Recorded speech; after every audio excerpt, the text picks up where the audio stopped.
Bonjour, je m'appelle Ernest Pardo. J'étais un ancien chef d'entreprise, entreprise commerciale et industrielle avec 40 ans d'expérience. Je suis titulaire d'un MBA, stratégie d'entreprise et droit. Et j'ai été expert en diagnostic d'entreprise, membre de l'Organisation internationale des experts, Ordinex, qui a un statut consultatif au Conseil économique et social de l'ONU. Je suis inscrit également comme expert en diagnostic du dysfonctionnement judiciaire auprès de la Commission européenne.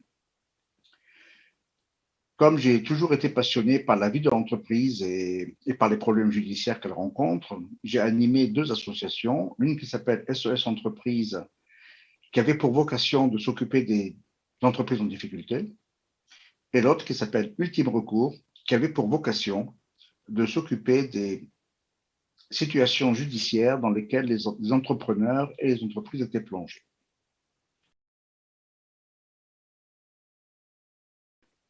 Fort de toute cette expérience, j'ai écrit un livre intitulé La supercherie judiciaire, que j'ai sous-titré De la criminalité en col blanc à la criminalité en robe noire, comme le mentionne le PowerPoint suivant. C'est le premier livre qui fait le lien entre la criminalité en col blanc et la criminalité en robe noire, car l'une ne peut pas prospérer sans l'autre.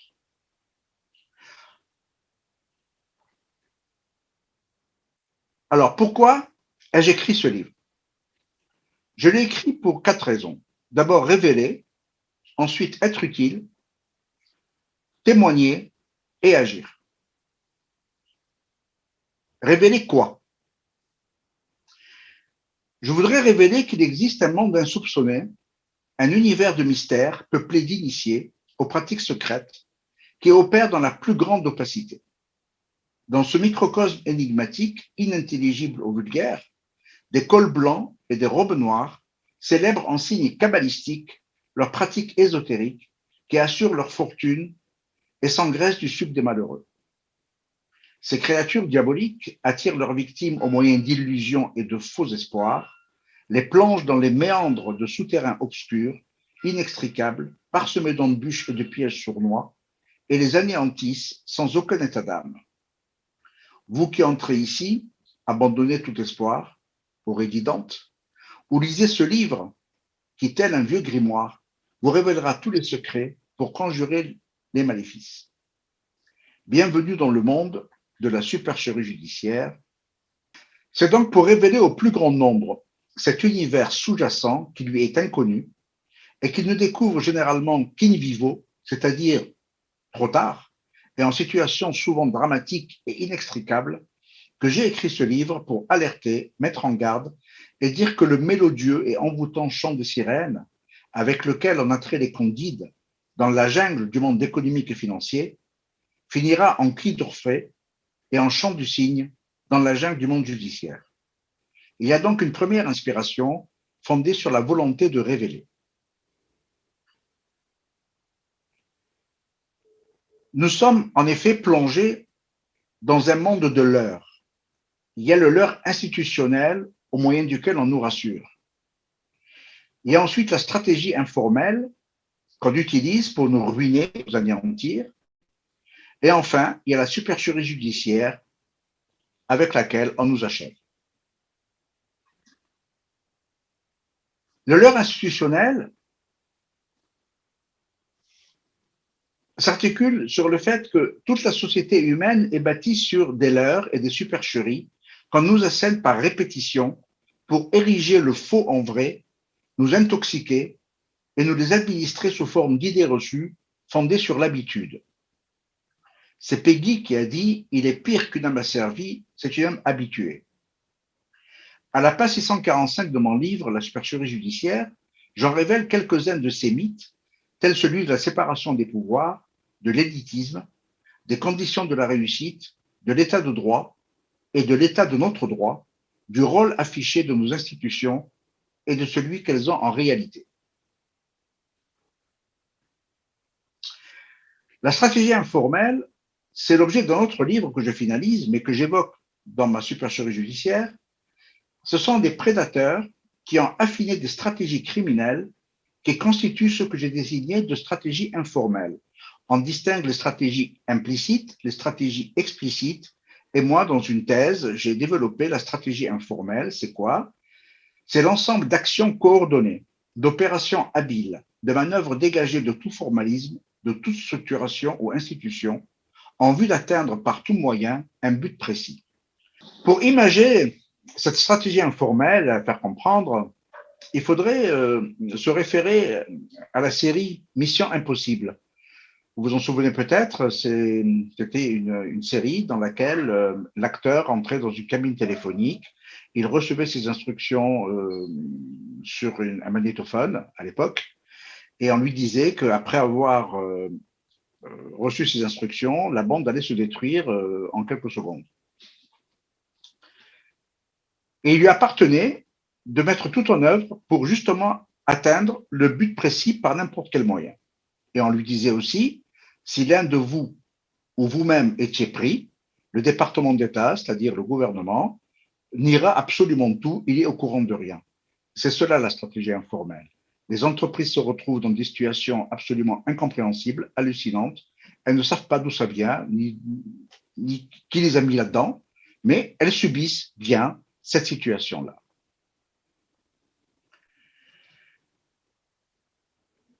Mais il ne faut pas s'imaginer que tout cela est empirique, fortuit ou hasardeux. C'est tout au contraire une démarche scientifique, minutieusement conçue et parfaitement organisée. Cette criminalité opère selon des règles du crime ou du délit chevalier qu'a défini le professeur Giudicelli Delage, qui était ancien directeur de l'IEJ de Poitiers, en ces termes. C'est l'acte d'une personne d'un statut socio-économique élevé, respectable et respecté, qui viole une règle légale ou pas, relative à ses activités professionnelles. Cet acte consistant en l'exploitation de la confiance et de la crédulité des autres et étant réalisé de manière ingénieuse, excluant presque sa découverte. La conséquence de tels actes qui sont de ruse et dont la découverte est rendue des plus difficiles désigne le délinquant en la personne qui échoue. Et c'est ce que nous vivons aussi bien sur le plan économique et financier quand on veut spolier une entreprise, s'emparer de ses actifs, de ses biens, de ses avoirs, de ses capitaux, que dans le monde judiciaire, lorsqu'on veut condamner quelqu'un en le faisant passer pour coupable alors qu'il est innocent, etc. Donc la première vocation pour moi, c'était de révéler. Ensuite, être utile. Selon Confucius, l'expérience est une lanterne que l'on porte sur le dos et qui n'éclaire jamais que le chemin parcouru. Sauf que le chemin parcouru et le chemin à parcourir sont strictement et rigoureusement identiques depuis des siècles. Churchill a dit « Un peuple qui oublie son passé se condamne à le revivre ». Là, il ne s'agit pas d'oubli, il s'agit d'ignorance qu'on exploite pour nous faire vivre des situations qui dérobent nos vies, nous spolient de nos biens, avoirs et patrimoine, de notre travail, de notre avenir. J'ai donc voulu faire comprendre en très peu de temps, limité aux quelques heures ou aux quelques jours que l'on passera à lire la supercherie judiciaire, ce que moi-même j'ai mis des décennies à découvrir, à connaître et à comprendre, au prix des preuves ineffables d'espoir, de déception, de défaite et d'illusoires et éphémères succès. Sénèque a dit « Vivre, c'est être utile aux autres » et c'est justement ce que je souhaitais devenir. J'ai voulu aussi témoigner. Un poète provençal, Victor Gélu, a dit « À périr tout entier, que servira-t-il de naître ?» Ce livre se veut un témoignage, un vade-mecum, un guide, une boussole. Certains de ceux qui l'ont lu le qualifient de Bible et j'espère qu'il sera utile à ceux qui vont le lire. Mais je l'ai écrit aussi pour honorer un devoir de mémoire envers ceux qui m'ont demandé et incité à l'écrire et à toutes les victimes sinistrées du système économique et judiciaire. Mes parents qui m'ont cultivé le goût de la connaissance, de la curiosité, de la philosophie, mes professeurs, et je pense regretter Roger Simien, qui m'a enseigné la méthodologie, un éminent juriste, je pense au bâtonnier Yves Kleiniec, et bien d'autres.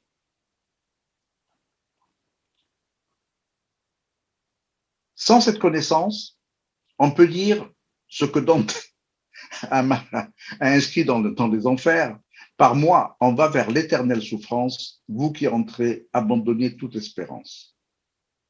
Toutes ces questions sont d'une actualité brûlante qui porte sur la justice, sur la liberté d'entreprendre, sur l'entreprise, sur l'état de droit, comme en témoignent les différents projets du gouvernement qui a lancé le projet de loi pour un renouveau démocratique en 2018, la commission d'enquête parlementaire sur l'indépendance de la justice qui s'est tenue de juin à septembre 2020, et à présent, les États généraux de la justice qui viennent d'être organisés.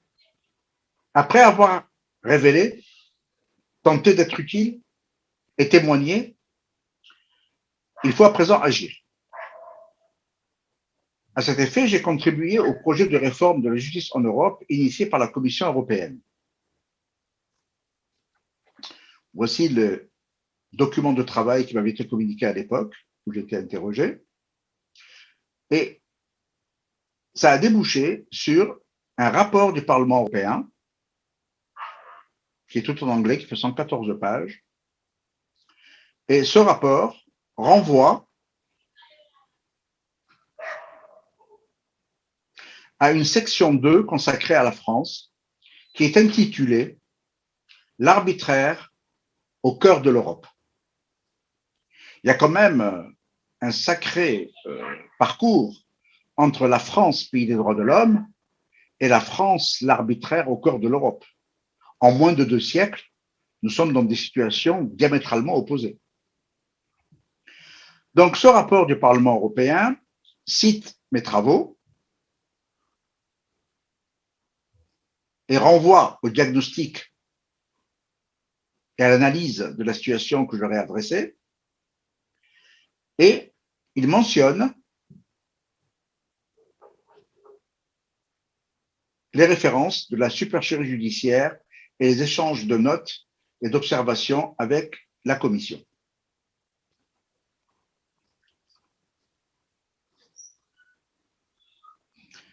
Je disais que la corruption économique et financière ne prospère qu'à la faveur de la corruption morale des institutions. En effet, toute infraction économique et financière ne peut prospérer que si elle est couverte par une corruption morale institutionnelle. C'est un vaste débat, inépuisable, et il y a tant à dire. Nous dissertons sur un phénomène qui pose problème depuis plus de 25 siècles. La corruption, ce n'est pas d'hier. Et il est difficile en quelques mots ou en quelques heures d'en épuiser tous les arcanes et toutes les subtilités. Pour faire simple, le système de société s'articule autour de 3 éléments principaux et 2 expressions courantes permettent de les identifier et de les dégager. Dans le livre « La supercherie judiciaire » qui fait 664 pages, j'ai amplement décrit de la page 39 à la page 56 cette articulation dans le système de société en France et ailleurs dans le monde, et cette imbrication apparemment complexe se révèle à l'analyse d'un concept relativement simple. Pour le mettre en évidence, il suffit d'évoquer la spécificité dont on désigne les affaires qui généralement sont qualifiées d'affaires politico-financières, qui établit le lien entre le politique et la finance, et d'affaires politico-judiciaires, qui établit le lien entre le politique et le judiciaire. Le mot politique se trouve au centre de ce système. Il est flanqué, encadré, en amont par la finance, qui par cette turpitude a pour mission de faire le politique, c'est-à-dire de financer ses campagnes et de le faire élire, et en aval, le judiciaire, qui est désigné par le politique, soit pour absoudre les turpitudes commises en communauté d'intérêt par le couple finance et politique, soit pour défaire le politique en le stigmatisant, selon l'opportunité, ou pour neutraliser une des sources plutocratiques qui le nourrit. Un schéma simple expose cette construction et la relation tripartite qui permet d'identifier le politique comme le père géniteur du système judiciaire qui est son fils. Le tout compose les rouages de la supercherie institutionnelle. Comme on voit, nous avons à gauche la finance qui donc est en amont, au milieu le politique qui est au centre, et le judiciaire qui est en aval. Et on constate que la finance et le politique sont en lien d'intérêt, en lien d'affaires ensemble, et le politique et le judiciaire sont en lien de pouvoir. En réalité, ces trois éléments sont imbriqués les uns dans les autres, comme l'illustre la représentation suivante. Alors, nous avons ici le système plutocratique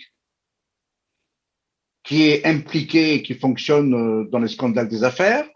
Ce système plutocratique va financer des politiques qui sont là. Donc, ça, ce sont les hommes de pouvoir qui vont mettre en place des hommes au pouvoir, qu'on appelle les politiques, et les hommes au pouvoir vont désigner les hommes d'autorité, qui sont donc la justice.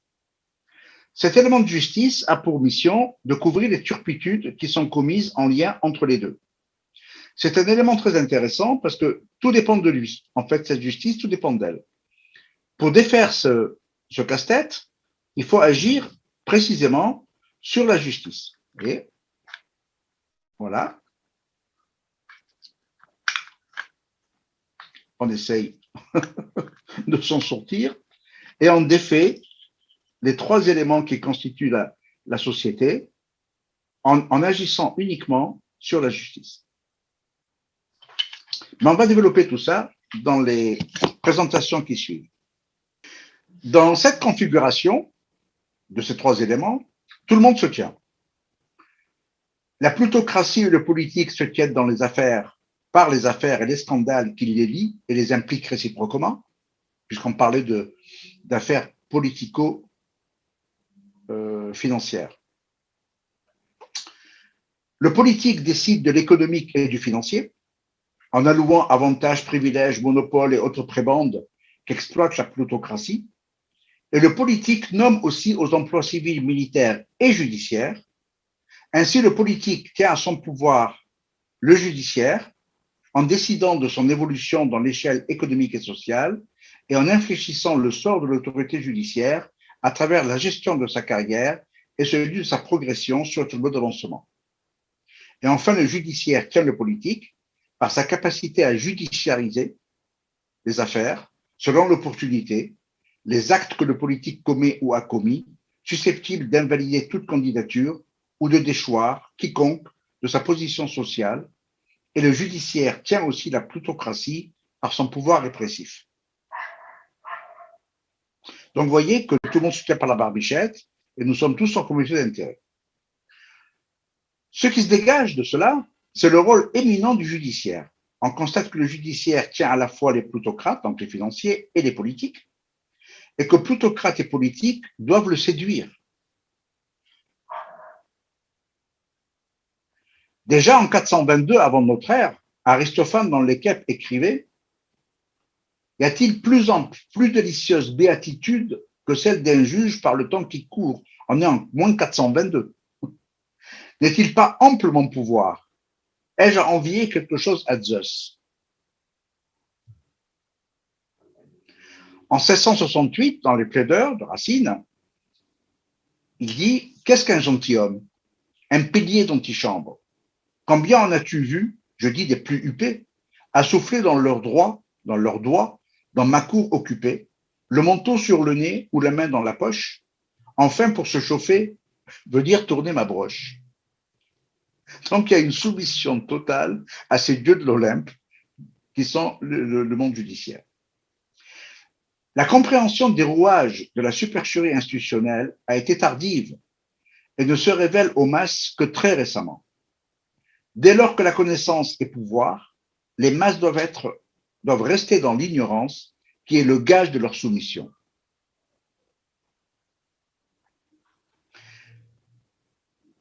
La mystification et l'exploitation de l'ignorance a été contrariée par l'Internet. C'est ce qui a fait dire à Jacques Attali: l'Internet représente une menace pour ceux qui savent et qui décident, parce qu'il donne accès au savoir autrement que par le cursus hiérarchique.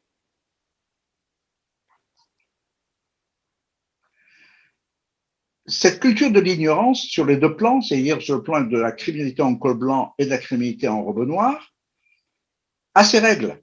Elle a ses moyens d'action, ses domaines d'application et sa finalité. Ainsi, la criminalité en col blanc utilise comme moyen d'action le délit et le crime chevalier que je viens de définir.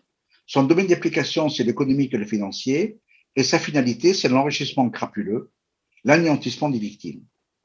La criminalité en robe noire qui l'accompagne ou la substitue. Son moyen d'action, c'est la juridistique et la judiciaristique, deux néologismes que j'ai créés pour réunir toutes les perversions des textes. Tout ce qui est juridique, c'est les textes.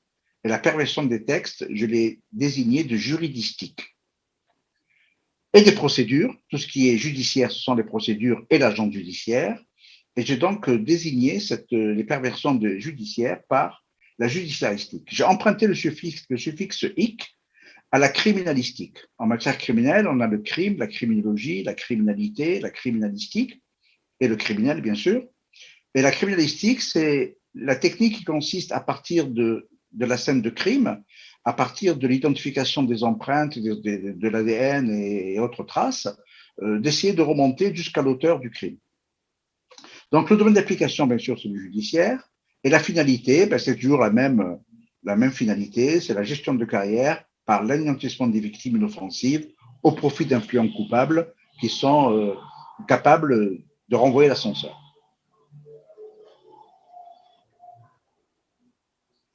Dans le livre La supercherie judiciaire, je révèle et décris l'existence de toutes ces techniques qui s'articulent autour d'une méthodologie déclinée en 12 typologies, comportant 144 techniques de perversion des textes juridistiques et des procédures judiciaristiques, appliquées en 16 tableaux stratégiques et comportant 68 tactiques.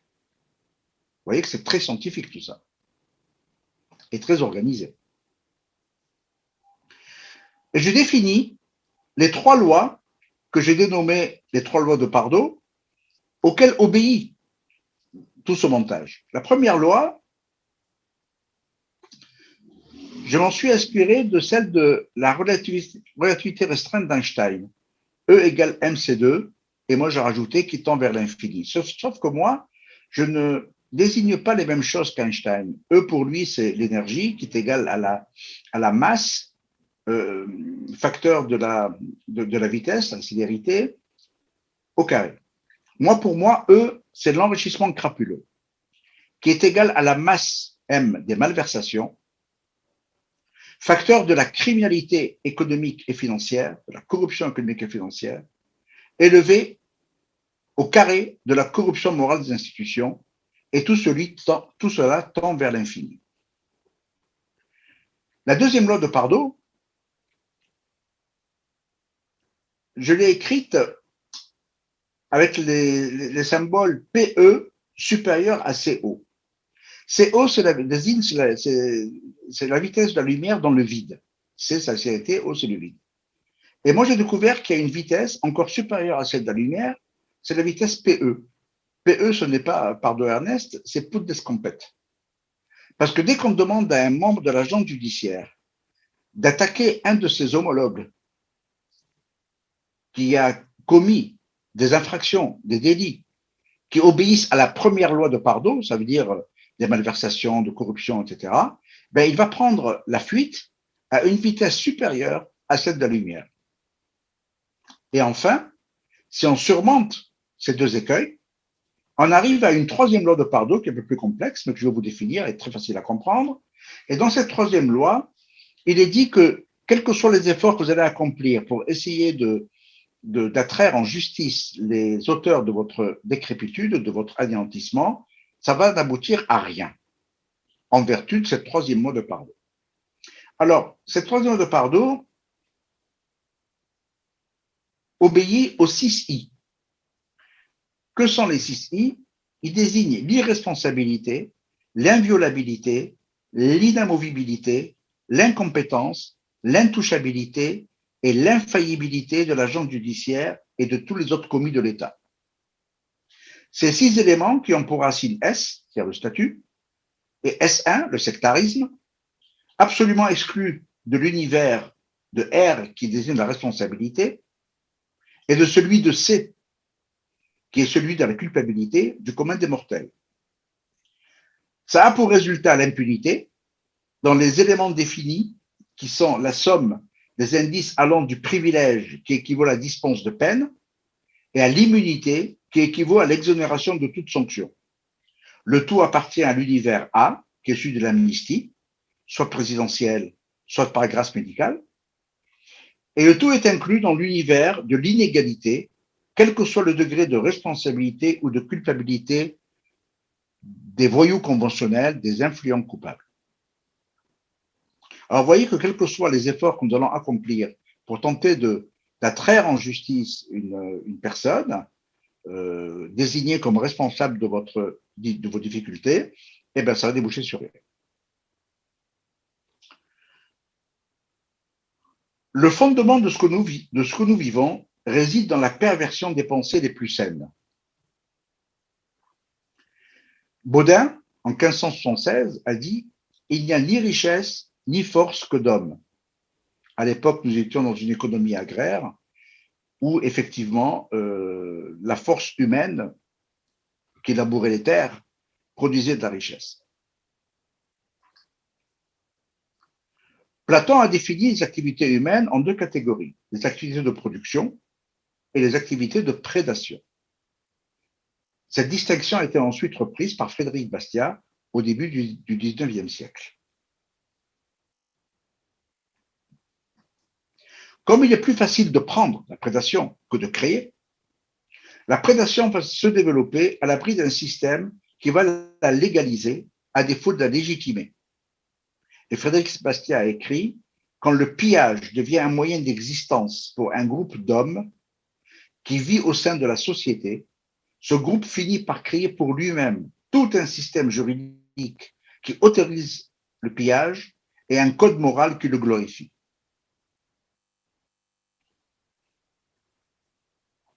Le système dans lequel prospérera cette activité de prédation et de pillage s'appelle l'État, que Frédéric Bastiat définit en ces termes.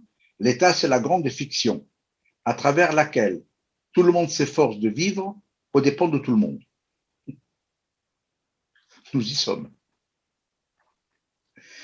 Et cet État est constitué lui aussi de trois éléments. Nous avons tout à fait en haut le politique. En bas, nous avons le peuple. Et au milieu, au centre, nous avons le milieu d'affairistes. Comment ça s'articule tout ça?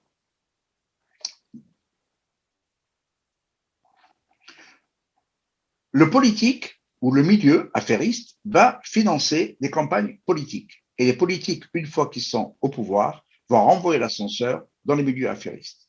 Il existe donc un lien étroit entre le politique et le milieu affairiste.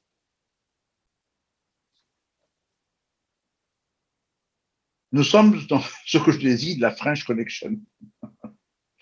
Donc, on retrouve au centre le schéma de tout à l'heure, donc le milieu qui finance le politique et qui renvoie l'ascenseur au milieu affairiste. Une fois que le politique est élu par le peuple, qui est tout à fait en bas, il va définir la politique économique et financière de l'État. Ça veut dire qu'il va définir quels sont les taux de prélèvement, de taxation, de ressources qu'il va prélever sur le peuple. Et le politique, il a une seconde prérogative, en dehors de cette définition de la politique économique de la nation, de l'État, il a aussi le pouvoir de nommer des emplois civils et politiques, parmi lesquels le système judiciaire.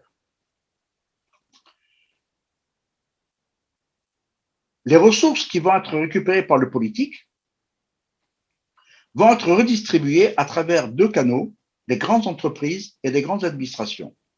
Dans les grandes entreprises, on va retrouver les polytechniciens, les grandes écoles, et dans les grandes administrations, on va trouver les énarques. Et donc, toute cette manne prélevée sur le peuple va transiter à travers ces deux canaux qui, eux, contrôlent toute une série de petites entreprises qui leur sont inféodées et qui vont faire travailler pour justement noyer ce montage. Et le tout va revenir au milieu affairiste.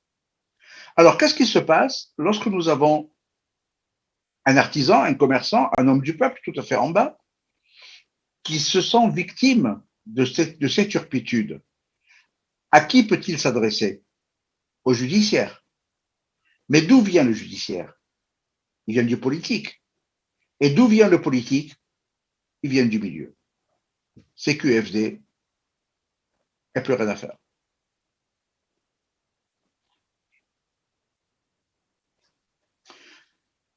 La structure du système de société est un peu plus complexe quand même, parce qu'au-delà de ce schéma, on se rend compte que le politique, les hommes au pouvoir, mis en place par les hommes de pouvoir, contrôle également toutes les technostructures politiques et administratives, il contrôle tous les corps intermédiaires qui sont politiquement agréés et réglementés, tout le système et qui sert de système amortisseur, de caution populaire.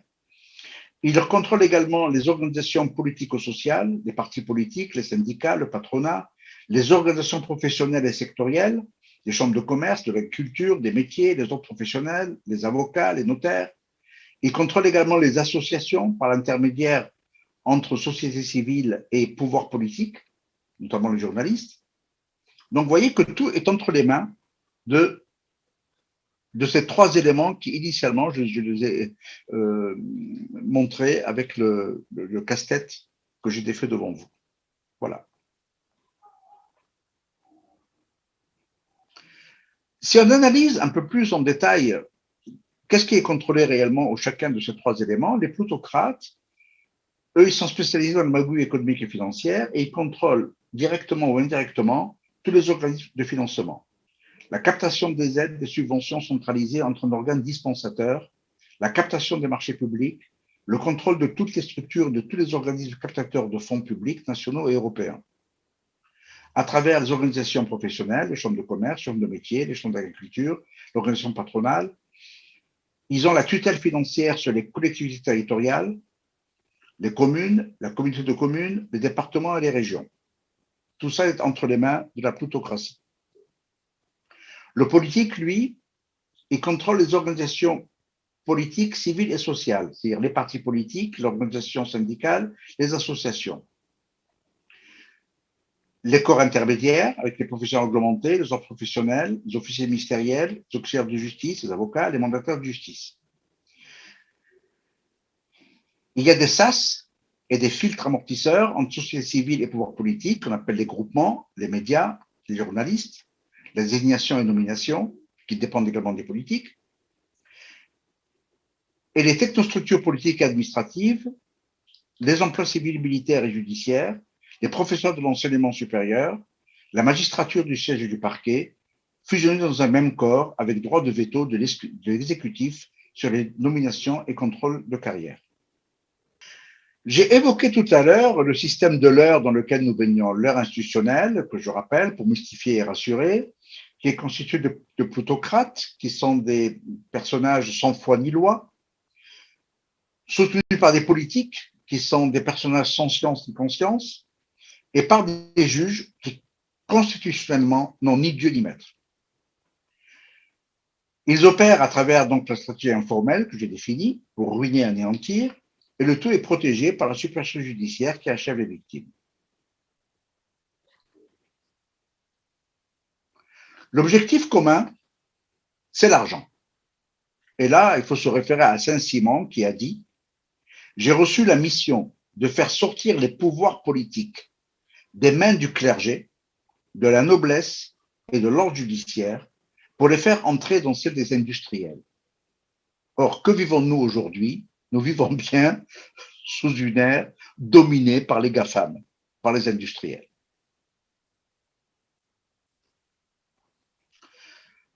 Depuis que le monde des mondes, les scandales politico-financiers et politico-judiciaires prospèrent. Le site Wikipédia recense ces scandales depuis 1870. J'ai calculé, il y a eu 197 affaires énormes, lourdes, et lourdes de conséquences, qui sont recensées dans ces sites. Alors, tout à l'heure, j'ai fait référence à Baudin qui a dit qu'il n'y a ni richesse ni force que d'homme. Et cette force et cette richesse, aujourd'hui, elle est produite par qui? Elle est produite par des entreprises. Tout va se concentrer sur l'entreprise. Et on va essayer de s'emparer de tous les biens concrets, effectifs, virtuels, potentiels, tous les brevets, toutes les idées que peut représenter une entreprise. Et pour pouvoir opérer cette prédation, on va analyser les différentes phases d'évolution de l'entreprise qui présentent des moments de vulnérabilité sur lesquels on va agir et les problèmes dominants de chacune de ces phases qui représentent un point de vulnérabilité. Donc, il y en a 6. Tout à fait au départ, il y a un projet et une création. Ça, c'est la phase d'évolution avec le moment de vulnérabilité. Le problème dominant dans cette phase-là, c'est l'homme et les idées. Parce qu'il ne peut pas y avoir de projet et de création s'il n'y a pas d'homme, s'il n'y a pas d'idées. Toute l'astuce va consister à s'emparer des idées, détruire l'homme et s'emparer de son projet. Si on surmonte cette première phase, on arrive à la seconde, qui est la phase de lancement, démarrage. Et le problème dominant, c'est l'accès aux moyens. Car si on n'a pas de moyens, on ne peut ni se lancer, ni démarrer. Si on surmonte cette étape, on arrive à la troisième, c'est la phase développement. Et la phase développement, le problème dominant, c'est l'accès aux débouchés. Si on vous ferme l'accès aux débouchés par différents verrous, l'agrément, l'autorisation, l'homologation, etc., eh bien, on vous empêche de pouvoir vous développer. La phase suivante, c'est la maturité. L'entreprise s'est développée, est en équilibre, et tout son problème, c'est de rester en équilibre et ne pas se déséquilibrer, autrement elle va être très rapidement chutée. Si elle commence à décroître, sur le fait de la concurrence ou d'autres phénomènes, son problème dominant, c'est se diversifier, se redéployer et se diversifier. Mais pour cela, il lui faut des moyens. Or, si on lui ferme l'accès aux moyens, elle ne peut plus se diversifier, elle ne peut plus se redéployer. Et enfin, arrivé en dernière phase qui est le déclin, son problème dominant, c'est d'homologuer et réussir un plan de redressement.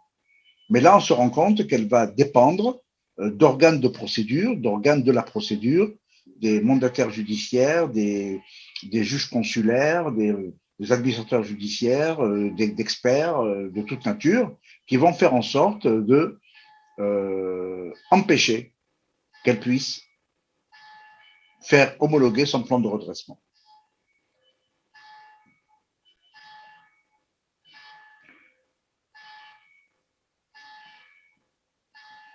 En réalité, l'entrepreneur, quand il s'installe, il ignore complètement dans quelle jungle il va rentrer. Parce qu'en fait, il va rentrer dans une jungle qui est celle du monde des affaires, avec plusieurs cercles. Tout à fait, le premier cercle, ce sera les barrières à l'entrée. Les barrières à l'entrée, ça représente un champ de mine, des leurres, des relais, des informateurs, des espions, des traîtres, des snipers, des guet-apens, des pièges, des embuscades, des marécages, l'intelligence économique pour épier, voler, espionner tout ce qu'il peut réaliser.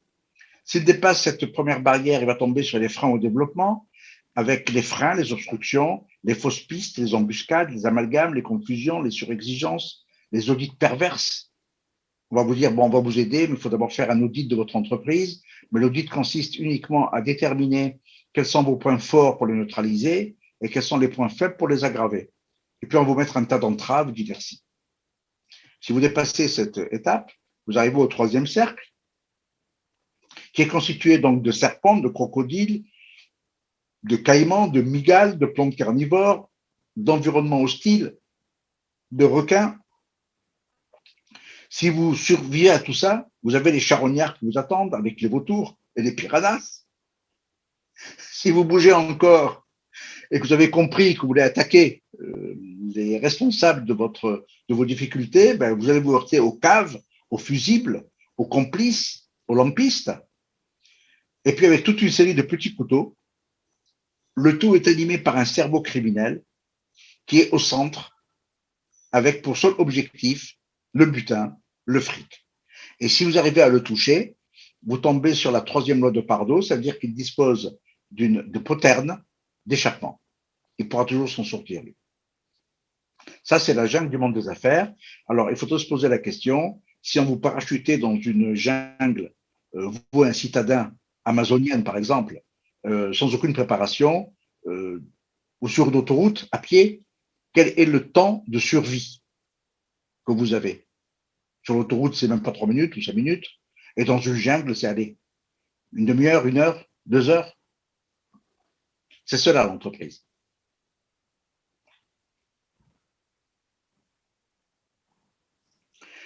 Les victimes de ces obstacles, entraves et inerties et autres turpitudes vont donc s'adresser au système judiciaire qui, lui, va leur en rajouter une couche.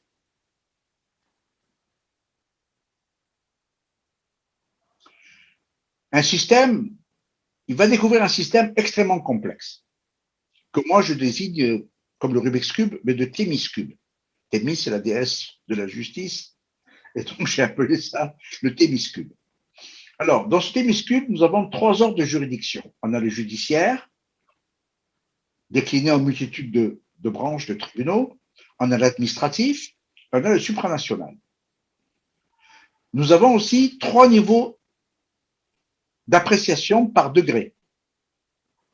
Nous avons le mot de l'esprit, le fond de la forme, la plume du verbe. Nous avons 390 délais de procédure, délais de recours. Nous avons 3 degrés de juridiction. La première instance l'appelle et le pourvoi, soit devant un conseil d'État, soit devant une cour de cassation. Et nous avons des modes de représentation assez complexes, avec des procédures qui prévoient des représentations obligatoires et des représentations non obligatoires. Et tout cela obéit à des règles de procédure toujours très particulières. Alors, comment voulez-vous qu'une personne qui est un artisan, un commerçant, même un médecin, qui est spécialisé dans sa matière, dans sa discipline, qui ignore absolument tout de ce monde-là, comment voulez-vous qu'il puisse se sortir de ce guêpier?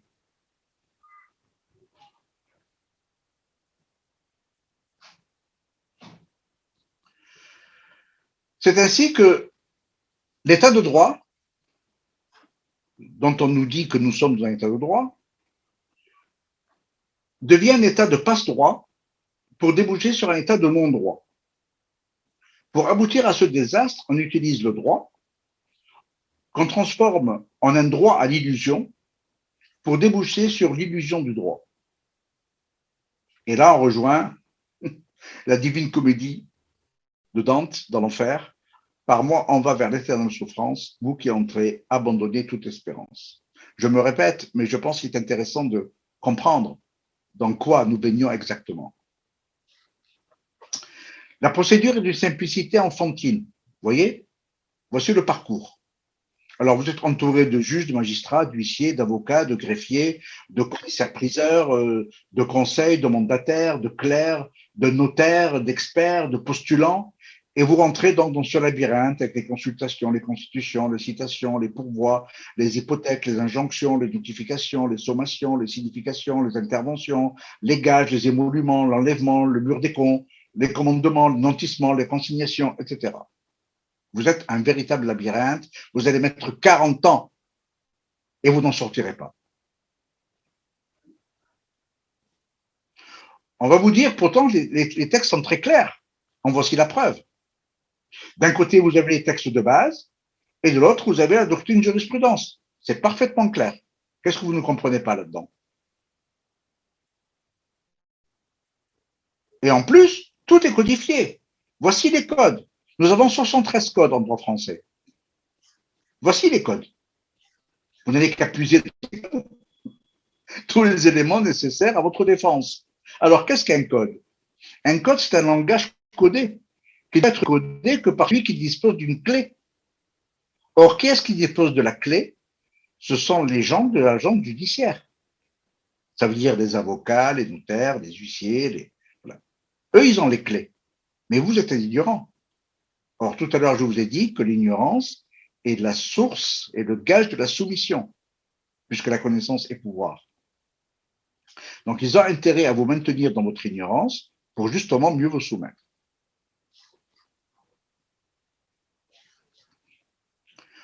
Vous allez donc parcourir un labyrinthe qui symbolise l'ignorance, les difficultés, l'inextricabilité, la vulnérabilité, le cercle vicieux, l'épuisement, la désespérance, le découragement, la résignation, l'abandon et la mort.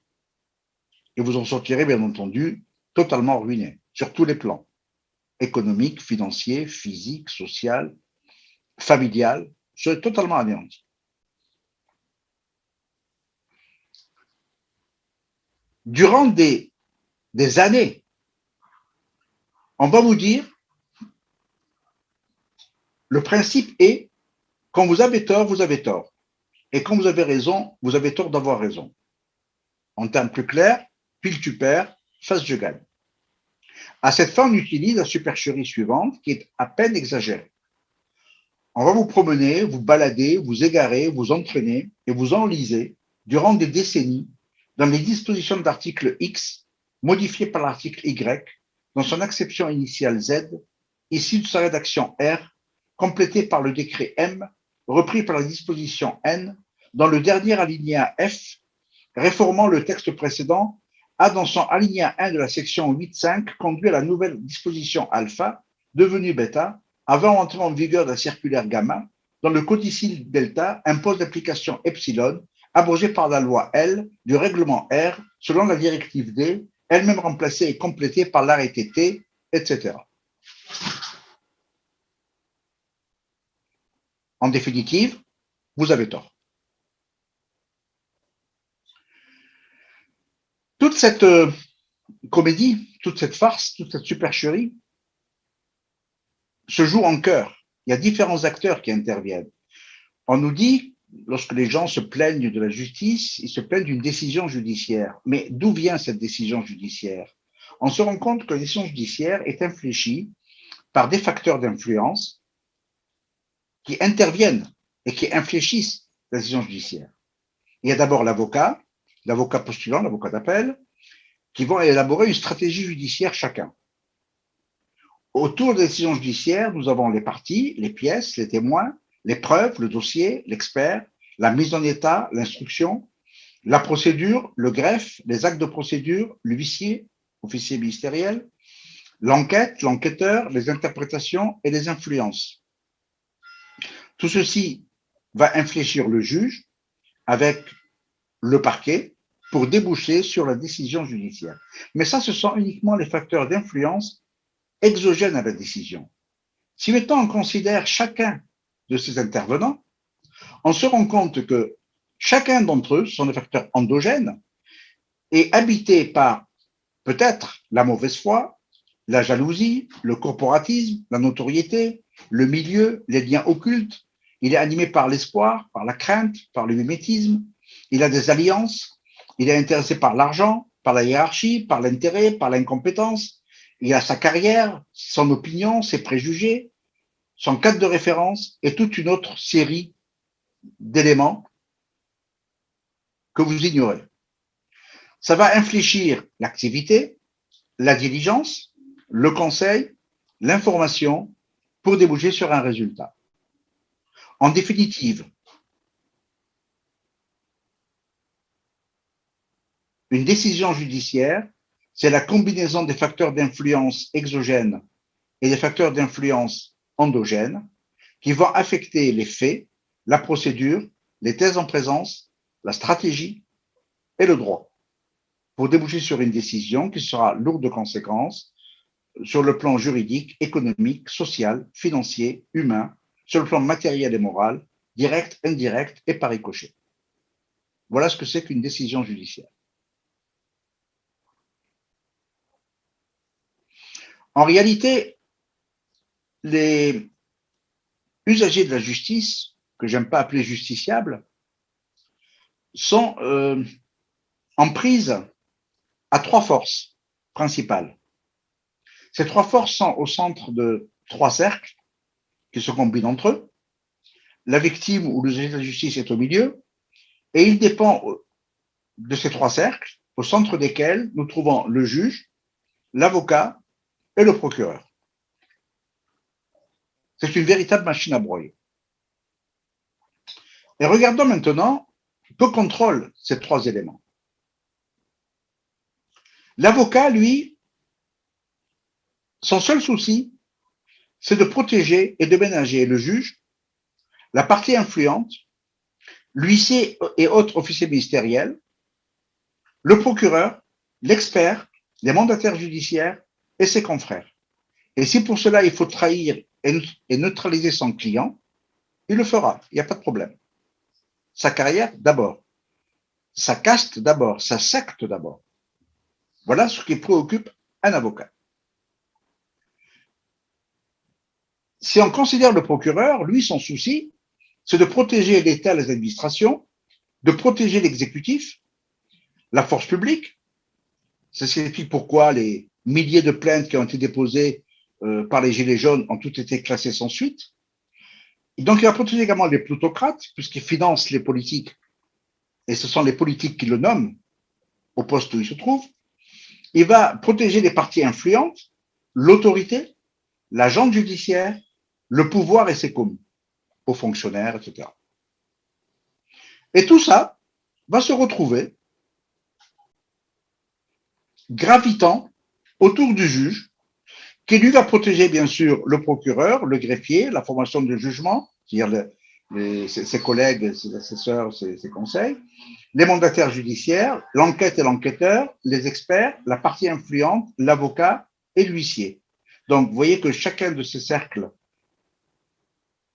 est interdépendant avec les autres et que tous sont en lien avec le juge qui, lui, est irresponsable, inviolable, incompétent, infaillible, inamovible, etc. Voilà ce que le procès réellement qui peut susciter ce sentiment de dysfonction judiciaire qui puise ses racines dans des profondeurs absolument inconnues. Je pense que avec moi aujourd'hui, avec ce que je vous présente, vous découvrez le côté sous-jacent, le côté profond du mal endémique auquel nous sommes confrontés. Il y a bien sûr, pour aboutir au résultat que l'on veut obtenir, la perversion. Tout à l'heure, je parlais de la perversion des textes juridiques et de la perversion des procédures judiciaristiques, mais il y a aussi la déliquescence des valeurs et la corruption des acteurs. On va exploiter les 5 handicaps fondamentaux qui affectent toute la justice. Ça veut dire la voix, le savoir, le pouvoir, le temps et le musellement. Il est muselé parce qu'il ne peut pas agir tout seul devant un tribunal, il doit passer par un avocat qui va le museler, un représentant. On va utiliser également le système CTDE, c'est-à-dire la collégialité pour noyer les responsabilités, on est plusieurs, le transfert de responsabilités, la dilution qui va en résulter pour aboutir à l'extinction, non-lieu. Et puis le système des 3D que Zemmour avait défini, c'est-à-dire la dérision, le discrédit et la destruction.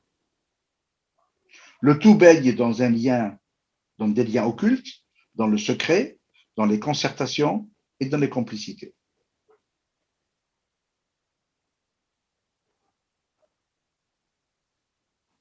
Les techniques d'anéantissement sont connues, il y en a 4. Il y a d'abord le siège féodal, la technique de l'édredon, la recherche de soufflement et l'enlisement. Qu'est-ce que c'est que le siège féodal? Lorsqu'il y avait une place forte, un château à prendre et qui était absolument inexpugnable, qu'on ne pouvait pas prendre, c'était imprenable, qu'est-ce qu'on faisait pour le faire tomber? Eh bien, on faisait le siège. On faisait le siège. On imposait de l'eau du puits, on empêchait toute entrée et sortie de personnes ou de produits alimentaires, et on attendait que les gens se dévorent d'entre eux à l'intérieur du château, qu'ils s'entretuent entre eux, et une fois qu'ils étaient complètement désintégrés, ben, ils se rendaient tout seuls. Donc, même le château le plus imprenable devenait prenable. Donc ça, c'est le siège féodal. C'est ce qu'on fait aux juges de la justice. On les épuise sous prétexte qu'ils doivent épuiser les voies de recours internes avant de s'adresser à la Cour européenne des droits de l'homme, qui par elle-même n'est pas très fiable non plus. Et en réalité, par cette exigence, on essaye de les épuiser par les voies de recours internes au lieu d'épuiser les voies de recours internes. La recherche de l'essoufflement, on fait durer le plaisir pendant des années. Si je cite le cas de l'affaire Seznec, ils en sont la troisième génération. Vous me direz, c'est une exception. Mais en général, il y a des milliers de dossiers dans les procédures durent 15 ans, 20 ans, 30 ans pour aboutir à un résultat quasiment nul. L'enlisement, c'est qu'on va appliquer le théorème de Pasqua qui a dit que lorsqu'on est ennuyé par une affaire, il faut créer une affaire dans l'affaire et si possible une affaire dans l'affaire de l'affaire jusqu'à ce que plus personne ne comprenne plus rien. Donc l'affaire totalement enlisée devient inextricable, plus personne n'y comprend plus rien. Et enfin, la technique de l'édredon, c'est-à-dire que lorsque la personne va se mettre à hurler sa détresse, on va étouffer sa voix en lui apposant un édredon sur la tête, comme ça plus personne ne va l'entendre, et tout est pour le mieux dans le meilleur des mondes.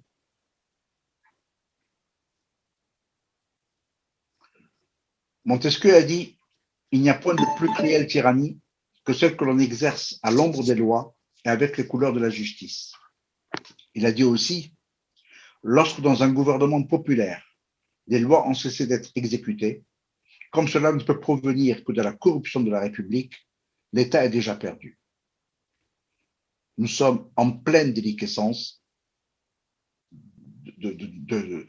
actuelle.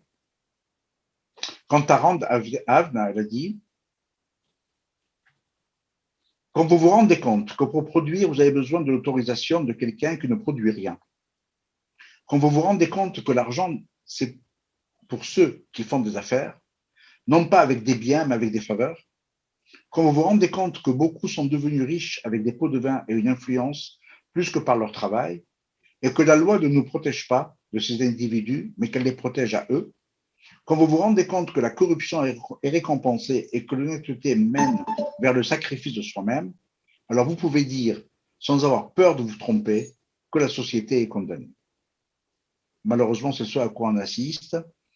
Et si on doit faire deux parallèles pertinents sur l'évolution, on pourrait représenter notre évolution selon ce que Abraham Maslow a défini dans une pyramide qui porte son nom, la pyramide de Maslow, qui fonde l'activité humaine sur 5 étapes, 5 étages. Tout à fait en bas, le besoin physiologique. On a besoin de boire, de manger, de dormir, de se protéger, de se chauffer, de s'habiller. Ensuite, un besoin de sécurité. Ensuite, un besoin d'appartenance, un besoin d'estime et un besoin de s'accomplir. Bon, tous ces besoins-là sont obtenus par l'avoir. Or, moi, j'estime que pour corriger l'état de déliquescence dans lequel nous sommes, il faudrait remplacer la pyramide de Maslow par celle que je désigne la pyramide de Pardo, qui, elle, s'articule autour de l'être. Et aux 5 étapes qu'a défini Maslow, fondées sur l'avoir, moi, je préfère mettre à la base de toute la vertu, au-dessus les valeurs, au-dessus la vérité, au-dessus la justice et tout à fait en haut l'équité. Tout cela au service de l'homme, assis sur une base, un système et du droit, et entouré, dominé, contrôlé par la conscience, l'immanence et tout reposant sur la responsabilité. Voici la dernière diapositive qui est projetée dans cette présentation et qui me semble extrêmement importante. Car cette déliquescence dans laquelle nous trouvons, comment s'est-elle produite? Et je pense que le déroulé, l'évolution, est représenté par cette diapositive. Nous partons au départ par la démocratie qui a été définie par les Grecs. Chez les Grecs, tout dépendait du peuple et le peuple dépendait de la parole. Pour convaincre le peuple, l'amener à souscrire ou à rejeter certaines décisions, il fallait le convaincre, il fallait faire appel à son cerveau, à son raisonnement, à son esprit. Et pour cela, ils ont créé l'art oratoire qu'on appelle la rhétorique. Les personnages principaux qui ont incarné la rhétorique, c'est des philosophes, Socrate, Platon, Aristote, dont l'objectif était de rechercher le savoir, la vérité, le bien commun, la science, la connaissance. Le fond de leur enseignement reposait sur la vertu, la logique, l'éthique, la divinité, la morale et les valeurs traditionnelles. Et ils transmettaient leur enseignement par l'exemple, l'hérédité et l'éducation. Donc, ils utilisaient leur art oratoire pour influencer par les mots en se fondant sur la morale. À partir du milieu du 5e siècle, va surgir une autre catégorie de philosophes qu'on va appeler les sophistes et qui vont dire, étant donné qu'il faut convaincre, ne nous embarrassons pas de toutes ces valeurs de logique, d'éthique, de divinité et cherchons par quel moyen, par quelle technique nous allons pouvoir aboutir à la conviction en s'adressant aux hommes, mais en nous débarrassant de toutes les valeurs morales, puisque l'objectif est d'influencer et de convaincre.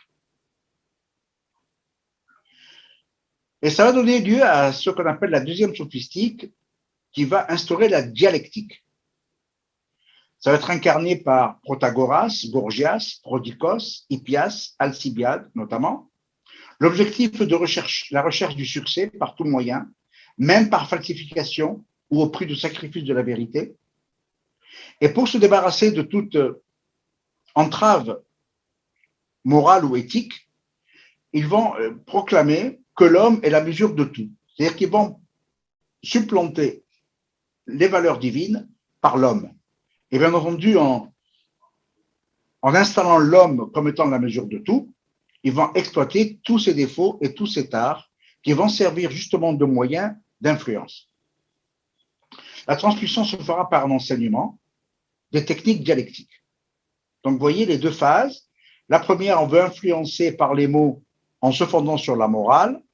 Et la seconde, on va influencer par les mots, mais en s'émancipant de toute valeur morale. Tout ce qu'il faut, c'est convaincre. Ces deux éléments s'adressaient à l'esprit humain, au cerveau humain. Nous allons parvenir maintenant, de façon moderne, à des techniques qui vont porter atteinte à l'intégrité physique. C'est-à-dire, on va influencer et asservir par la chimie, les drogues, la dopamine, l'alimentation, l'eau, l'air. Et pour compléter cette influence en portant atteinte à l'intégrité physique, on va y ajouter l'asservissement par la physique. Ça veut dire le lavage de cerveau, les ondes électromagnétiques, les images subliminales, etc.